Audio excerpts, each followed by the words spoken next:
मान लो ये हमारा हो गया एक्स एक्सिस, ये ओरिजिन हो गया 0,0, ओके। एक पॉइंट यहाँ पे है और एक पॉइंट यहाँ पे है, ये पॉइंट P हो गया, ये पॉइंट Q हो गया, ओरिजिन हमारा O हो गया, ठीक है। इसके कोऑर्डिनेट हो गए R2, θ2, इसके कोऑर्डिनेट हो गए R1, θ1। θ1 इसका मतलब एक्स एक्सिस जो ये प्लेन है इससे θ1 डिग्री ऊपर है, θ1 डिग्री इसका एंगल है। और इस लाइन का एंगल क्या है, देखो ऊपर इसके पोलर कोऑर्डिनेट देखो θ2 है, तो ये θ2 हो गया, ठीक है। तो इन दोनों के बीच का डिफरेंस क्या हो जाएगा, इन दोनों के बीच का डिफरेंस, अगर ये पूरा θ1 है और ये यहाँ से लेके यहाँ तक θ2 है, तो दोनों का डिफरेंस क्या हो जाएगा, θ1 माइनस θ2। ये एंगल क्या हो गया, θ1 माइनस θ2। और इस लाइन को अगर मैं जॉइंट कर देता हूँ, जो कि हमें निकालना है, PQ हमें फाइंड करना है कि PQ डिस्टेंस कितना हुआ, ठीक है। तो इसको निकालने के लिए आपको एक फॉर्मूला मालूम होना चाहिए, वो ये है बाय यूजिंग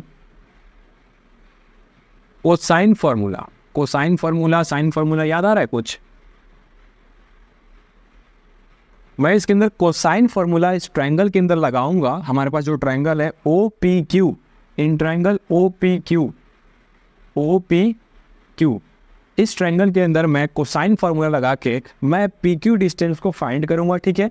अभी हमने देखा कि अगर ये हमारे पास पोलर कोऑर्डिनेट है, इसके कोऑर्डिनेट क्या है R2, θ2, तो R2 क्या था, ओरिजिन से इस पॉइंट का डिस्टेंस। तो क्या मैं इसको R2 लिख सकता हूँ, यहाँ से लेके इस पॉइंट का डिस्टेंस R2 है। वैसे ही अगर इस पॉइंट के कोऑर्डिनेट R1, θ1 है, तो ओरिजिन से डिस्टेंस कितना हुआ, R1 हुआ इसका, बताइए, ठीक है। तो कोसाइन फार्मूला ये कहता है कि जो आपका एंगल है ट्रायंगल के बीच में, उसका कॉस एंगल ले लो, जो भी एंगल है, कॉस θ1 माइनस θ2। आपको ये तो समझ में आ रहा है ना कि मैं ये वाला ट्रायंगल ले रहा हूँ, देखो मैं कौन सा ट्रायंगल ले रहा हूँ को बता रहा हूँ। मैं ये ऊपर वाला ट्रायंगल ले रहा हूँ, देखो ये वाला ट्रायंगल मैं सिलेक्ट कर रहा हूँ और इसके अंदर कोसाइन फार्मूला लगा रहा हूँ, ठीक है। कॉस θ1 माइनस θ2 इक्वल्स टू क्या होता है, ये दोनों साइड के जो भी लेंथ है उनके स्क्वायर का समीशन, मतलब R1 का स्क्वायर प्लस R2 का स्क्वायर, ठीक है, माइनस P और Q के बीच में जो डिस्टेंस है उसका स्क्वायर, मतलब हमें यही तो निकालना है PQ का square upon 2R1 into R2। इसको देख के कोई डरने वाली बात नहीं है, ये फॉर्मूला है, कोसाइन फार्मूला कहते हैं। अगर ट्रायंगल के बीच में दो साइड्स अगर आपको गिवन है और आपको सामने वाले साइड का लेंथ निकालना होगा, डिस्टेंस निकालना होगा कितना है, तो हम इसके हेल्प से निकाल सकते हैं कि इसका डिस्टेंस कितना होगा, ठीक है। अब आपके पास एंगल भी है, R1 R2 भी है, PQ खाली नहीं है, तो PQ को हम इक्वेट कर देते हैं, एक साइड लाते हैं और उसका इक्वेशन बनाते हैं और देखते हैं हमारा फार्मूला क्या आता है PQ को, ठीक है। तो PQ का स्क्वायर, अब मैं क्या कर रहा हूँ, इसको इसके साथ इंटू कर रहा हूँ, PQ स्क्वायर को इधर ला रहा हूँ, फिर इसी चीज़ को वापस उधर भेज रहा हूँ। तो देखो क्या हो जाएगा, PQ का square is equals to R1 का स्क्वायर प्लस R2 का स्क्वायर। जब ये उधर जाएगा इसके साथ इंटू होकर तो क्या माइनस हो जाएगा, minus 2R1 R2 cos θ1 minus θ2, जो कि हमारा इस ट्रायंगल का एंगल था θ1 माइनस θ2, ठीक है। यहाँ से PQ की वैल्यू निकालोगे तो ये स्क्वायर जाएगा उधर सामने, तो रूट हो जाएगा, ठीक है। जैसे ही रूट होगा ये हो जाएगा R1 का स्क्वायर प्लस R2 का square minus 2R1 R2 cos θ1 minus θ2। ये हमारे पास क्या आ गया, ये हमारे पास आ गया दो पोलर कोऑर्डिनेट पॉइंट के बीच का डिस्टेंस।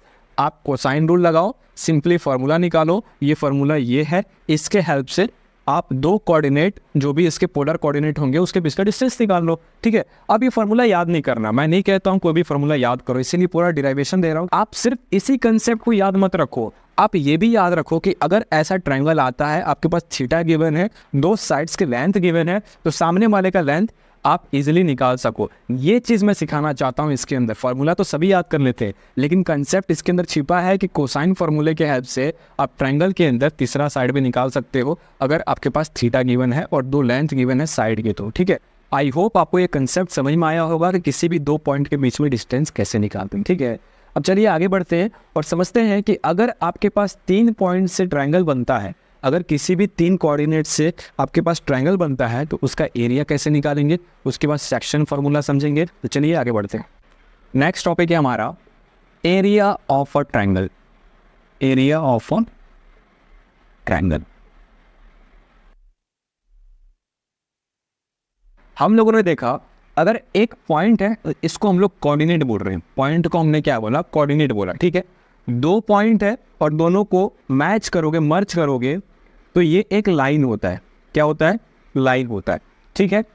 अब अगर 3 पॉइंट है और तीनों को अगर आप जॉइंट करोगे तो ये हमारे पास एक ट्रायंगल बनता है और इसी ट्रायंगल का हमें एरिया निकालना है। अगर ट्रायंगल का एरिया निकालना है इसका मतलब हमारे पास 3 वर्टाइसिस होंगे, 3 कोऑर्डिनेट होंगे, 3 पॉइंट्स होंगे। ये 3 पॉइंट्स हमें गिवन होंगे और हमें एरिया निकालना है ट्रायंगल का, तो वो कैसे निकलेगा उसको समझते हैं, ठीक है। फॉर एग्जाम्पल मान लो ये मेरे पास एक ट्रायंगल है, ओके। इसके वर्टाइसिस है ये ए बी सी। ए का कोऑर्डिनेट है x1, y1, बी के कोऑर्डिनेट है x2, y2, सी के कोऑर्डिनेट है x3, y3। तो हमारे पास 3 कोऑर्डिनेट है, हमें एरिया निकालना है, ठीक है। तो सबसे पहले क्लास 12th में आपने चैप्टर किया होगा मैट्रिसेस एंड डिटर्मिनेंट, तो हम लोग डिटर्मिनेंट के हेल्प से निकालेंगे। अगर आप क्लास 12th में हो तो इस मेथड से निकाल लेना, अगर आप क्लास 12th में नहीं हो तो इसको देख लो, समझ लो, नोट कर लो, स्टार बना दो, और जैसे ही 12th में आना आप इस चीज़ को वापस रिवाइज करना, और जैसे ही आप मैट्रिसेस एंड डिटर्मिनेंट वाला चैप्टर करोगे उसके बाद इसको कोरिलेट करना, तो चीज़ें और अच्छे से समझ में आएगी, ठीक है। तो चलो सबसे पहले हम लोग इसको डिटर्मिनेंट के हेल्प से एरिया निकालना सीखते हैं, कैसे निकलेगा। Area is equals to, area हमारा क्या है, ये वाला पोर्शन पूरा एरिया है, ठीक है। Area is equals to half determinant.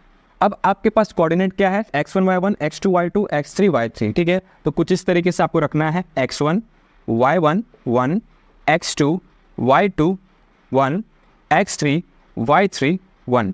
Determinant को खोलते कैसे हैं वो भी समझ लो। ये तो एक डिटर्मिनेंट हो गया कि इसके हेल्प से एरिया निकाल सकते हैं। खोलना कैसे है, डिटर्मिनेंट को खोलने के लिए या तो आप कॉलम सिलेक्ट कर लो ये वाला, या फिर आप ये फर्स्ट रो को सिलेक्ट कर लो। ये कॉलम होता है, इसको रो बोलते हैं, ठीक है।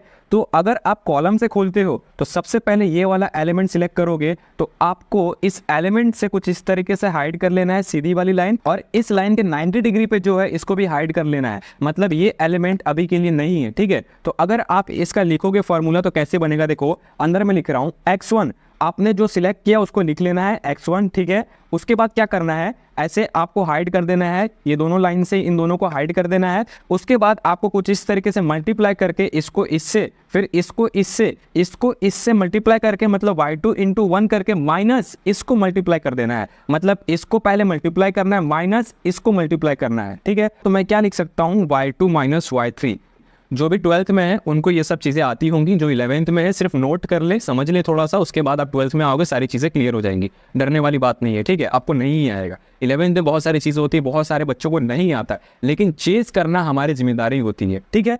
तो x1 को हमने सिलेक्ट किया, इसको मल्टीप्लाई करके इससे माइनस किया, ठीक है, प्लस वापस x2 को सिलेक्ट कर लो। मैं इस कॉलम से इस डिटर्मिनेंट को खोल रहा हूँ, ठीक है। तो x2 को सिलेक्ट कर लूँगा अगेन, तो ये वाली लाइन हाइड हो जाएगी, देखो पहले ऐसे स्ट्रेट और एक लाइन ऐसे। अगर आप इसको ऐसे सिलेक्ट करते हो तो ऊपर में क्या बचेगा, y1 माइनस y3, लेकिन यहाँ पे आपका साइन आएगा नेगेटिव। नेगेटिव इसलिए आ रहा है क्योंकि इसके अंदर क्या है ना, आपको पोजीशन देखना है। तो ये एलिमेंट का प्लेस कहाँ है, एलिमेंट का प्लेस जज कैसे करते हैं, आपको -1 रखना है और ऊपर में m प्लस n रखना है। m है इसका पोजीशन रो का और n क्या है कॉलम का। अगर आप देखते हो तो रो कौन सा है, ये रो सेकंड है, देखो रो कौन सा है, तो एलिमेंट को लिखने का मान लो x मेरा एलिमेंट है, ठीक है। तो इसको ऐसे लिखते हैं mn, ठीक है। तो यहाँ पे जो रो पोजीशन है, रो पोजीशन मतलब रो कौन सा है जहाँ पे एलिमेंट है, सेकंड रो है, first second third, second row है तो x2, ठीक है। अब कॉलम कौन सा है, कॉलम फर्स्ट है जी, तो 1 लिख दिया। तो m क्या आ गया 2 और n क्या आ गया 1।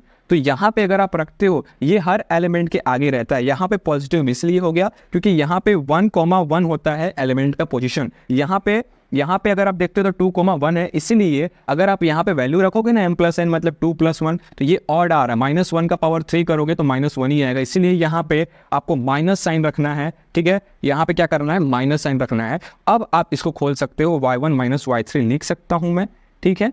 इसको मैं रफ कर देता हूँ, y1 माइनस y3 लिख सकता हूँ। आई होप आपको ये समझ में आया होगा, ठीक है। अब मैं क्या कर रहा हूँ कि हर जगह प्लस है तो इसको मैं हटाना चाहता हूँ, ठीक है। इसको मैं प्लस कर देता हूँ और माइनस से ब्रैकेट के अंदर इनटू कर देता हूँ, तो पोजीशन चेंज हो जाएंगे। इसका मतलब ये भी कह सकते हो कि साइन चेंज होगा, इसीलिए पोजीशन चेंज हो रहे हैं, ठीक है। तो y3 कहाँ आएगा, आगे आ जाएगा y3 माइनस y1, ठीक है। यहाँ तक समझ में आया। मैंने माइनस से दोनों को इनटू कर दिया, जिसका साइन जो था उसके हिसाब से मैंने रख लिया, ठीक है। प्लस वापस x3 को खोलोगे, इसका पोजीशन क्या है, देखो रो 3 है, रो 3 है, कॉलम 1 है, 3 + 1 4 मतलब इवन पावर तो क्या होगा, पॉजिटिव होगा, ठीक है। तो यहाँ पे x3 से अगर आप खोलोगे तो क्या आ जाएगा, देखो इसको हाइड करो ऐसे और ऐसे, तो y1 - y2 क्या आ जाएगा, y1 - y2। ये हमारे पास आ गया एरिया अगर आपके पास 3 कोऑर्डिनेट गिवन है तो, समझ गए। तो ये डिटर्मिनेंट फॉर्म से निकाल दिया। लेकिन अगर आपको क्वेश्चन आता है एरिया निकालने वाला या फिर एरिया निकालने से रिलेटेड कोई भी क्वेश्चन आता है तो आपको ऐसे सॉल्व नहीं करना, ये थोड़ा सा लेंदी हो जाता है, ठीक है। आपको मैं एक मेथड सिखाता हूँ, एक ट्रिक सिखाता हूँ जिसके हेल्प से तुरंत एरिया निकाल दोगे। इस मेथड का नाम है स्टेयर मेथड। क्या नाम है, स्टेयर मेथड। स्टेयर मेथड का बेसिकली यूज हम वहां पे करते हैं जहां पे अगर आपको पॉलीगन का एरिया निकालना हो, अगर 3 से ज़्यादा वर्टाइसिस हो, ट्रायंगल ना हो, या फिर ट्रायंगल हो तो ट्रायंगल में भी यूज़ कर लो, कोई दिक्कत नहीं है। लेकिन 3 से ज़्यादा वर्टाइसिस हो तो जो फॉर्मूला हमने निकाला था ट्रायंगल वाला वो हम यूज़ नहीं कर पाएंगे, इसीलिए स्टेयर मेथड का यूज़ करेंगे। अब ये मेथड है क्या, समझो। मान लो कि अगर आपके पास वर्टाइसिस गिवन है, वर्टाइसिस आपके पास गिवन है x1, y1, x2, y2, x3, y3 and so on, बहुत सारे वर्टाइसिस हैं, ठीक है। तो इसको हम क्या बोलेंगे, पॉलीगन ही बोलेंगे ना। तो आप देखो अगर ऐसा आता है, बहुत सारे वर्टाइसिस आ जाते हैं, तो आपको क्या करना है, आपको सिंपली ऐसे ब्रैकेट बनाना है कुछ इस तरीके से, ठीक है। यहाँ पे हाफ से इंटू होगा ही होगा, ये हमारा क्या होगा, एरिया होगा। अब आप ये समझो कि कोऑर्डिनेट को कैसे मेंशन करना है, ठीक है। मान लो कि यहाँ से स्टार्ट हो रहा है एंड सो ऑन जा रहा है, ठीक है, बहुत सारे वर्टाइसिस है। तो यहाँ से स्टार्ट करोगे x1 y1, x2 y2, x3 y3 and so on जहाँ तक जा रहा है वो कोऑर्डिनेट आपको मेंशन करना है यहाँ पे। उसके बाद यहीं पे इंपॉर्टेंट पॉइंट है, लास्ट में आपको फर्स्ट वाला कोऑर्डिनेट रिपीट करना है। रिपीट करना है मतलब इसको वापस x1 y1 लिखना है, और ये हमारा मेथड हो गया स्टेयर मेथड, ठीक है। आपको यही ध्यान रखना है कि फर्स्ट वाले कोऑर्डिनेट को रिपीट करना है लास्ट में, ये हमारा स्टेयर मेथड है। स्टेयर का मतलब सीढ़ी होता है, देखो सीढ़ी की तरफ first step, second step, third step, fourth step, 5 step, इस तरीके से। अब इसको सॉल्व कैसे करना है, ठीक है, वो देखो। तो इसको सॉल्व करने के लिए सबसे पहले जो हाफ है उसको मैंने एज इट इज लिख दिया, ठीक है। ये मैंने बड़ा ब्रैकेट बना दिया।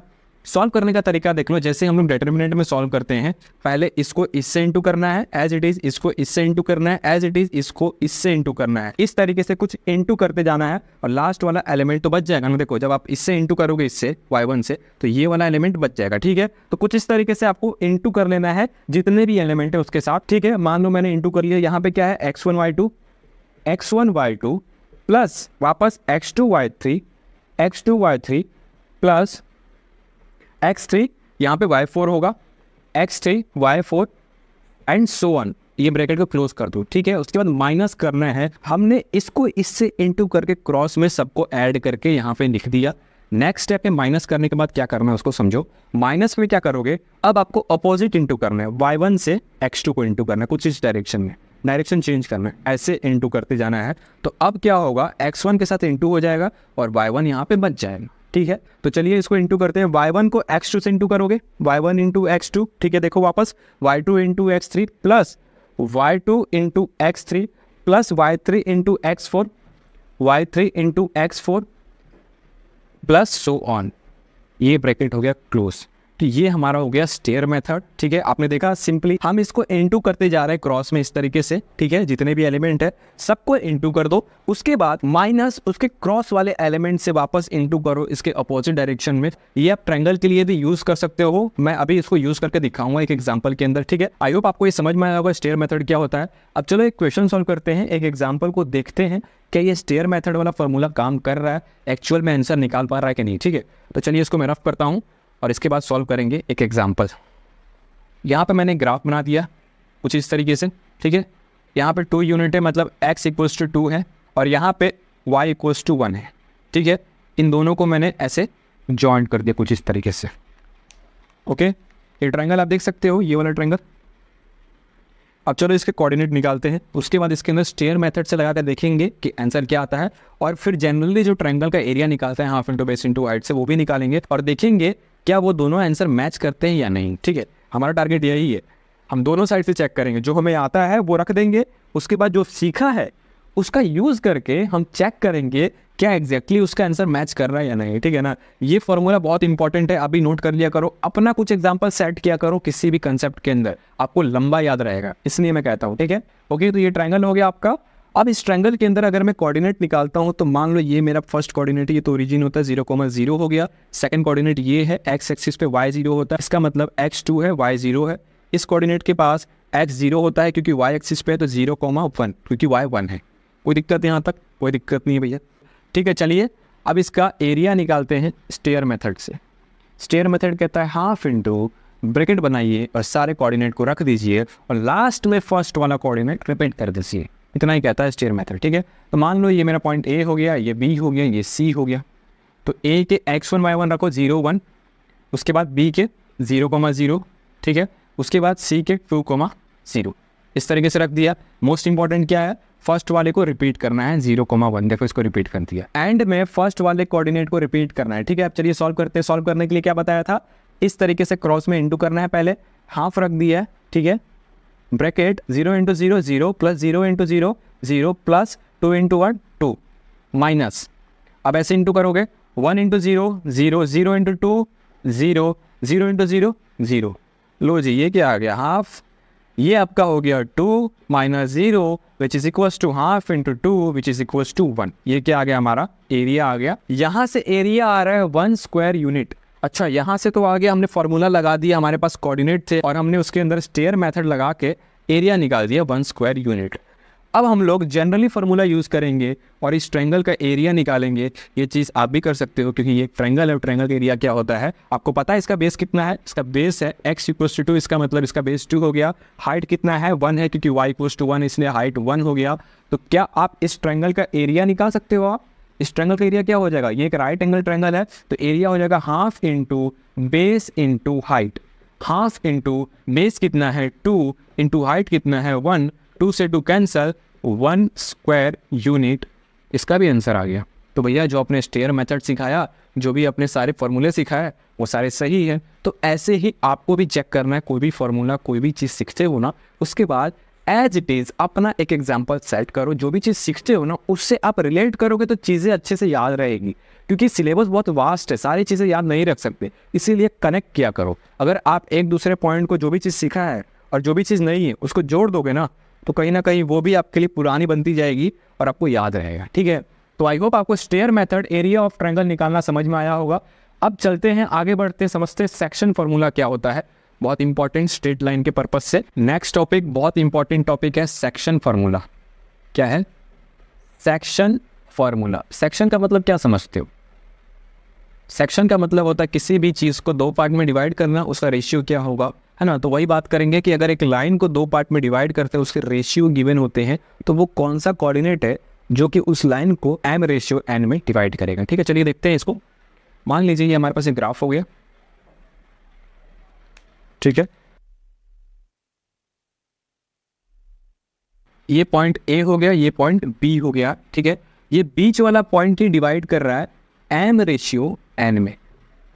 ये m रेशियो हो गया, ये n रेशियो हो गया, तो ये हमारा पॉइंट है, इसका x, y दे देते हैं। ये पॉइंट के कोऑर्डिनेट क्या है, x, y है।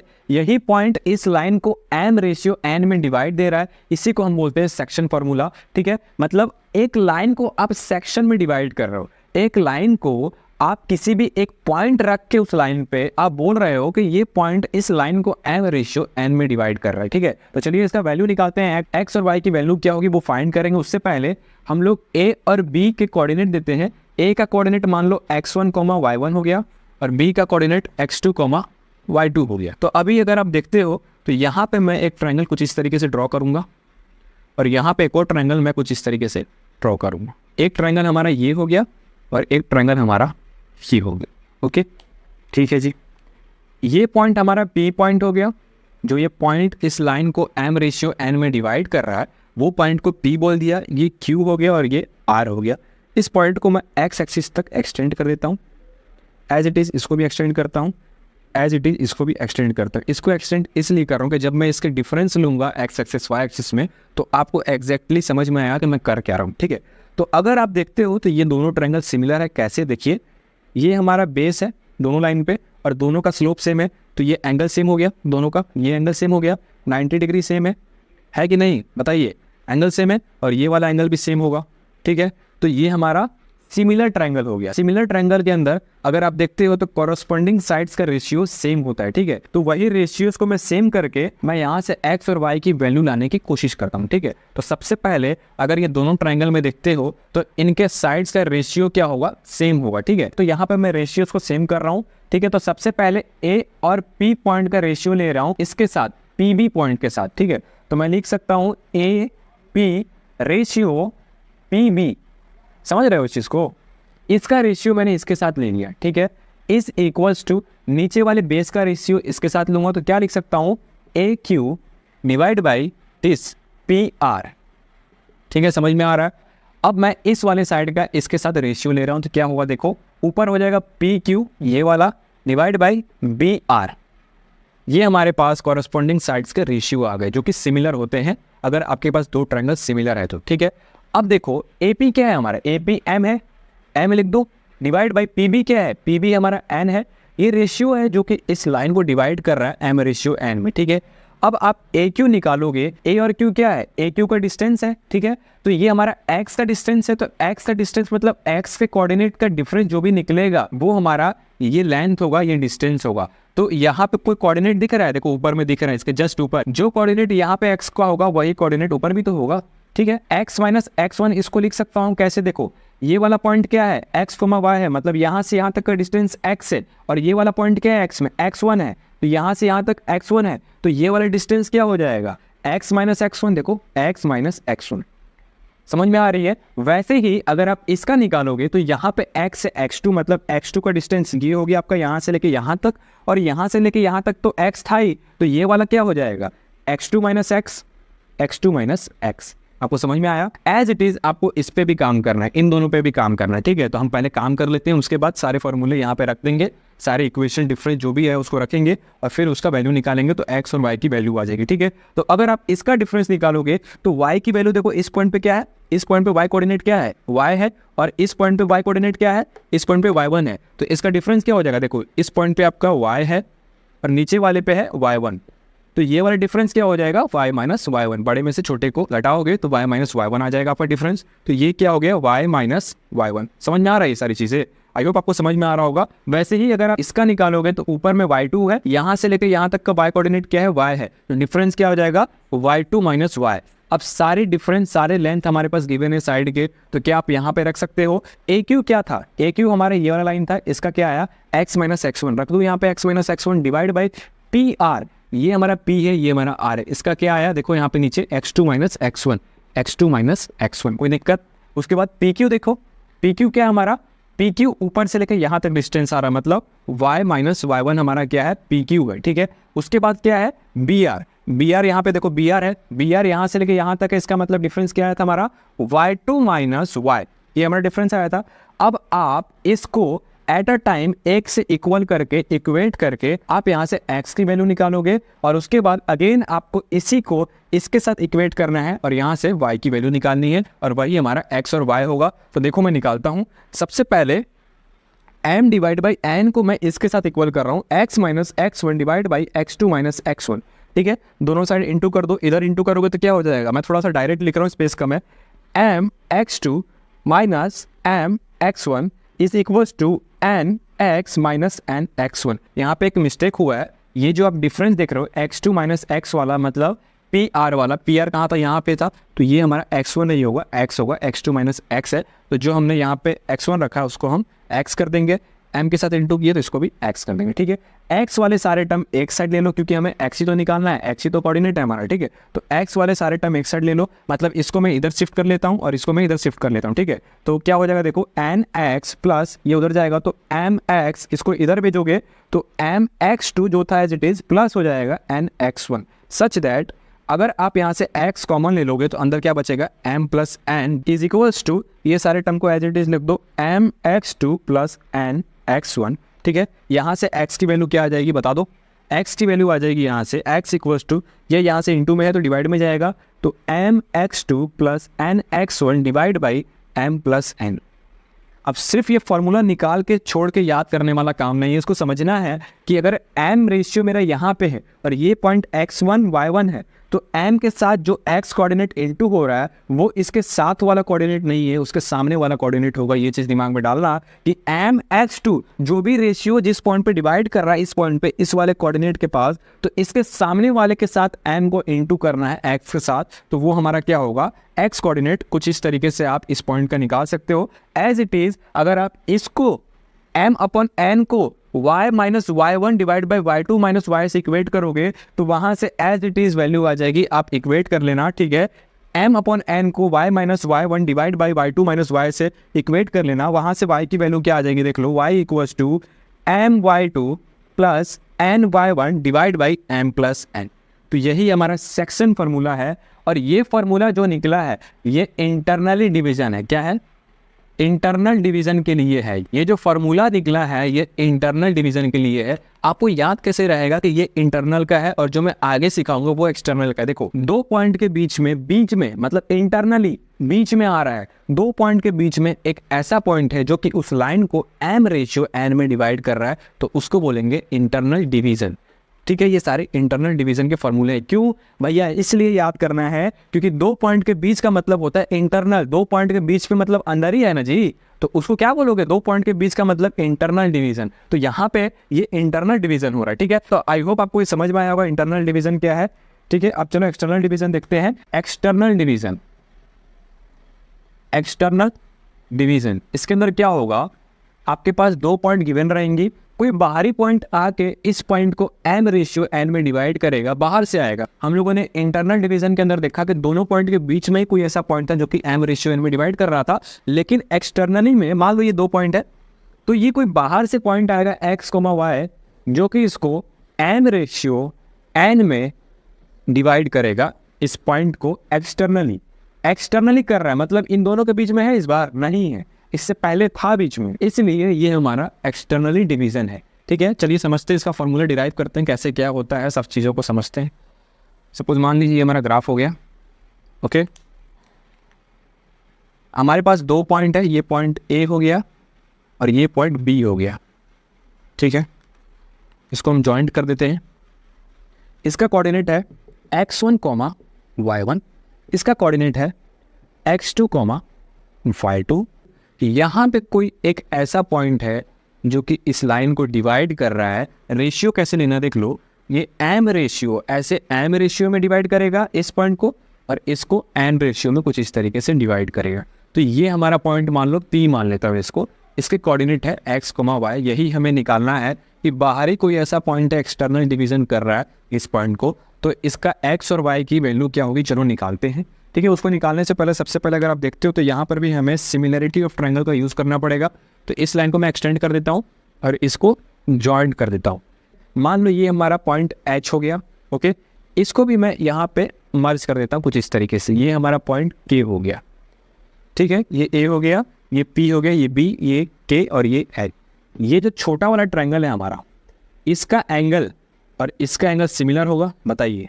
छोटे वाले ट्रायंगल का जो भी एंगल होगा, मान लो थीटा इसका एंगल है, तो बड़े वाले का भी क्या होगा, थीटा होगा, क्योंकि बेस के साथ इंक्लाइनेशन इसका स्लोप सेम है, इसलिए थीटा तो सेम ही नहीं होगा, ठीक है। ये भी 90 डिग्री पे है, ये भी 90 डिग्री पे है, ओके। तो क्या ये दोनों ट्रायंगल सिमिलर हुए, तो इसके कॉरस्पेंडिंग साइड के रेशियो सेम होंगे। इस बार हमें थोड़ा सा अलग तरीके से कॉरस्पेंडिंग साइड के रेशियो लेने हैं, पहले बड़ा फिर छोटा, उसके अंदर ही पहले बड़ा फिर छोटे वाले ट्रायंगल का, ऐसे बड़ा फिर छोटा। देखिए इसका हम लोग लेते हैं यहाँ पे रेशियो, देखो यहाँ पे सबसे पहले ये बड़े वाले का रेशियो लेंगे जो कि AP है, AP डिवाइड बाई छोटे वाले ट्रायंगल का हाइपोटेनियस क्या है, PB is equals to, base का लेते हैं AH बड़े वाले का डिवाइड बाई BK, तो BK हमारा नीचे आएगा, इज इक्वल्स टू, अब हम लोग इसका परपेंडिकुलर का रेशियो लेंगे, पहले बड़े वाले ट्रायंगल का मतलब PH डिवाइड बाई छोटे वाले ट्रायंगल का PK। समझ में आ रही है ना सारी चीज़ें। ये मैंने सिंपली रेशियो लिया है, सिमिलरिटी ट्रायंगल के अंदर है, दोनों ट्रायंगल सिमिलर है, इसलिए इसका मैंने कॉरस्पॉन्डिंग साइड का रेशियो लिया है और वो सिमिलर होता है, ठीक है। अब यहाँ पर अगर आप देखते हो तो AP क्या है हमारा, A और P क्या है, M है, दिया है M, वैसे ही PB क्या है, PB हमारा N है, ये रेशियो गिवन है आपको, M रेशियो N हो गया, ठीक है। अब यहाँ पे AH देखो, तो AH क्या है इसमें देखो, A और H मतलब ये वाला लेंथ, ये वाला लेंथ निकालना है तो मैंने बताया था इंटरनली डिवीजन के अंदर बड़े वाले में से छोटा निकाल दो। तो बड़े वाले का एक्स कोऑर्डिनेट क्या है, एक्स है यहाँ पे, मतलब यहाँ से लेके यहाँ तक का डिस्टेंस क्या है, एक्स है, ठीक है। और यहाँ से लेके यहाँ तक का x1 है, तो ये मेरा x1 है। तो ये वाला डिफरेंस क्या आ जाएगा, x माइनस x1, तो ये क्या हो गया, x माइनस x1। इसी तरीके से इस छोटे वाले का निकाल लो आप। यहाँ पर अगर आप निकालोगे इसका तो यहाँ पे x कोऑर्डिनेट क्या है, x है, और यहाँ पे क्या है, x2 है। तो x माइनस x2, तो इसका क्या आ जाएगा, x माइनस x2, ये भी आ गया। अब हम लोग क्या करेंगे, इसके परपेंडिकुलर का निकाल देंगे। तो यहाँ से अगर आप देखते हो ये पॉइंट से लेके इसका y कोऑर्डिनेट क्या है, y है, मतलब ये पूरा डिस्टेंस क्या हो गया, y हो गया। चलिए ठीक है, यहाँ पे कोऑर्डिनेट क्या है, x2 y2, मतलब यहाँ पे y कोऑर्डिनेट क्या है, y2, यहाँ से लेके ये y2 हो गया। तो ये वाला डिफरेंस क्या आ गया, y माइनस y2, ये वाला आ जाएगा ऊपर वाला, y minus y2। As it is अगर आप ये वाला डिफरेंस निकालोगे p और h का, तो इसका कैसे निकलेगा, h के पास y कोऑर्डिनेट y1 है, यहाँ पे लिख दूँ, यहाँ से लेके यहाँ तक का y1। तो अगर आपको pH निकालना है, pH निकालने के लिए y माइनस h तक का y कोऑर्डिनेट मतलब y1, इसको माइनस करना पड़ेगा। ये हमारे पास आ जाएगा y माइनस y1। pH हमारा क्या आ गया, y माइनस y1। pk हमारा आ गया y माइनस y2। यहाँ पे ah हमारे पास आ चुका है x माइनस x1, और यहाँ पे bk आ चुका है हमारे पास x माइनस x2। अब हमें सारे वैल्यू रखने हैं इस पे। देखो ah क्या है हमारे पास, ah आ गया x माइनस x1, रख दिया जी। bk क्या है, bk छोटे वाले का x माइनस x2, ये भी रख दिया। ओके, उसके बाद देखो, उसके बाद हमारे पास pH है, pH मतलब pH, ये वाला डिफरेंस क्या आया था, y माइनस y1, लिख दो ऊपर y minus y1 divide by, ये pH आ गया, नीचे क्या है, pk है, pk मतलब ये वाला, इसका डिफरेंस क्या है, y माइनस y2, इसको भी एज इट इज लिख दो।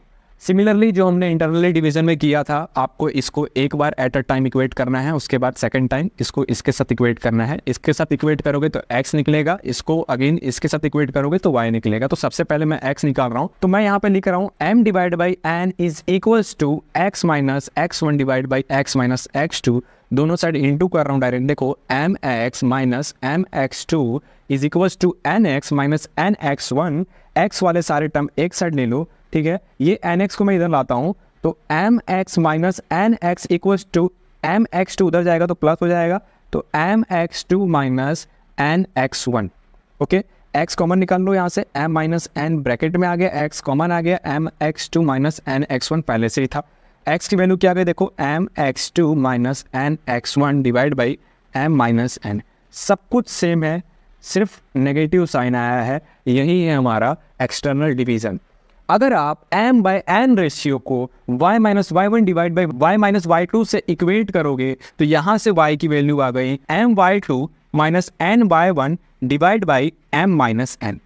ये दोनों कोऑर्डिनेट क्या आ गए, हमारे p के कोऑर्डिनेट आ गए, क्या आ गए, mx2 minus nx1 divide by m minus n, my2 minus n/1 divide by m minus n।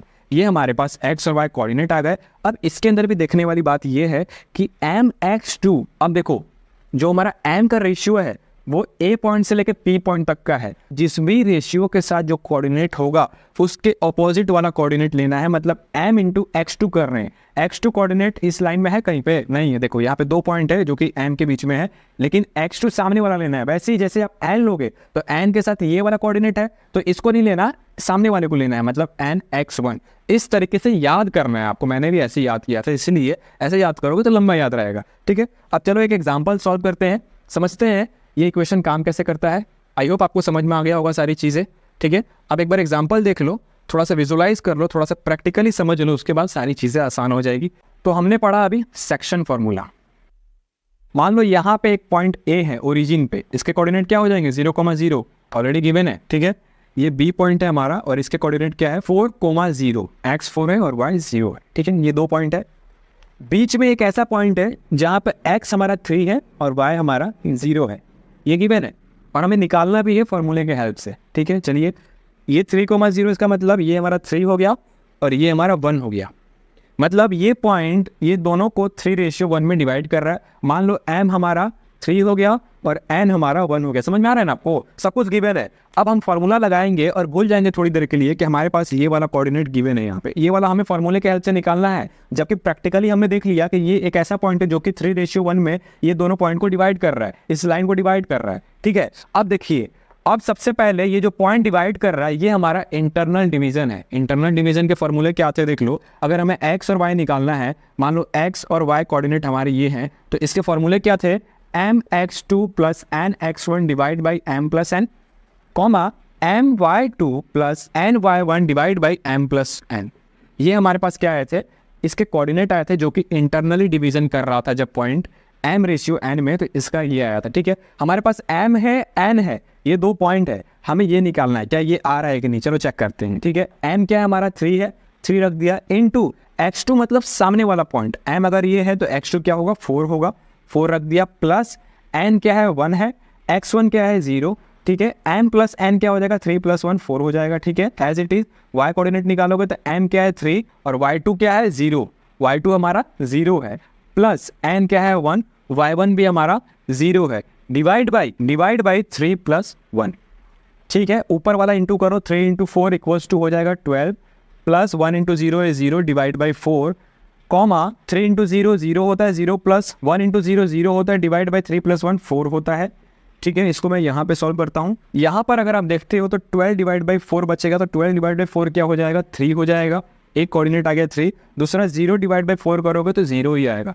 तो ये एक ऐसा कोऑर्डिनेट हो गया जो कि हमारा ऑलरेडी हमने रख दिया था कि ये एक ऐसा पॉइंट है जो कि 3:1 में डिवाइड कर रहा है। बेसिकली हमने पहले सारी चीज़ें जो हमें आती थी उसको रख दिया कि हाँ ये चीज़ हो रही है। अगर इसके साथ ये वाली चीज़ मैच कर जाएगी, इसका मतलब जो भी कंसेप्ट हमने सीखा है वो सही है। ये सारे ऐसे एग्जाम्पल है ना जो आपके बेसिक में ना घुस जाएंगे, एकदम हमेशा के लिए अंदर घुस जाएंगे कि हाँ भैया ने ऐसे सिखाया था। ये ऐसे एग्जाम्पल है, ठीक है।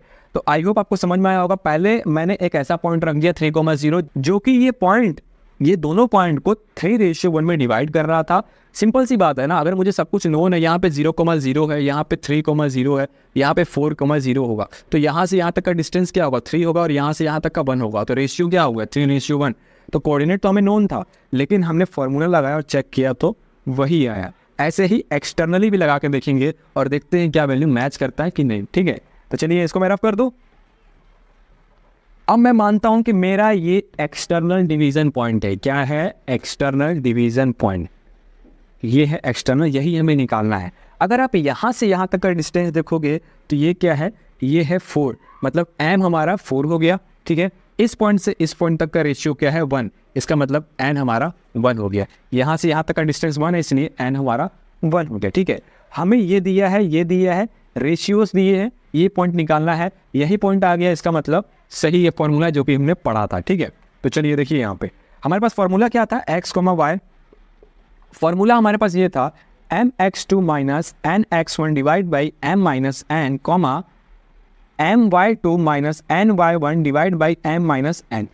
ये हमारे पास आया था, ठीक है। अगर आप इसके अंदर वैल्यू रखोगे तो m क्या है 4 है, लेकिन x2 कौन सा सिलेक्ट करोगे, जो इस पॉइंट में इन्वॉल्व नहीं होगा, जहाँ पे m सिलेक्ट किए, जो रेशियो, जिस रेशियो पे दो पॉइंट आ रहे होंगे उसके अपोजिट वाला पॉइंट जो कि उस रेशियो के पॉइंट में इन्वॉल्व नहीं कर रहा हो, मतलब यही तो है जो कि इस रेशियो के बीच में नहीं आ रहा। ये रेशियो इस पॉइंट से लेकर इस पॉइंट तक का है, लेकिन इस पॉइंट पे आ रहा है, तो x2 हमारा क्या होगा 3 होगा। समझ रहे हैं इस चीज़ को। माइनस n क्या है 1 है, इंटू x1 क्या हो जाएगा, x1 हमारा x1 अब हमारा ये हो जाएगा। क्यों? क्योंकि इस बार हमने ये सिलेक्ट किया है, तो इसके अंदर ये दो पॉइंट इन्वॉल्व है, ये नहीं है, तो अपोजिट वाला लेना है, जो नहीं है इन्वॉल्व उसको लेना है। तो ये हमारा x1 तो 0 डिवाइड बाई 4 माइनस 1, कॉमा, ठीक है। कोई दिक्कत है यहाँ तक? अब यहाँ पे देखो m क्या है 4 है, y2 क्या हो जाएगा, अगेन जब आप इसको सिलेक्ट करोगे तो ये हमारा x2 y2 था, तो y2 हमारे पास 0 आ गया, माइनस n 1 है, y1 अगेन 0 है हमारे पास, इसको भी 0 कर दिया, divide by m minus n मतलब 4 माइनस 1, इसको बंद कर दो, ठीक है। ऊपर में इंटू करो तो देखो क्या हो जाएगा, ऊपर में इंटू करोगे तो 12 माइनस 0 12 हो गया, ठीक है, डिवाइड बाई 4 माइनस 1 3 होता है, इसको बंद कर दो, कॉमा, ऊपर में 0 डिवाइड बाई 3, तो ये हमारे पास क्या आ गया, 0 डिवाइड बाई 3 क्या होता है, 0 ही ना होता है, ठीक है। 12 डिवाइड बाई 3 करोगे तो क्या आ जाएगा, 12 डिवाइड बाई 3 करोगे तो 4,0 आ जाएगा। तो ये हमारे पास एक्सटर्नल डिवीजन पॉइंट आया जो कि अगेन इसके साथ मैच कर रहा है। आई होप आपको ये सारे कंसेप्ट आज के समझ में आए होंगे जो भी समझाया हूँ। Thank you so much. अगर आपको ये वीडियो अच्छा लगा तो लाइक करना, अगर सपोर्ट करना चाहते हो तो सब्सक्राइब करके बेल आइकन को ऑन कर देना। Thank you so much for watching this video. मिलते हैं किसी नए वीडियो में, तब तक के लिए बाय।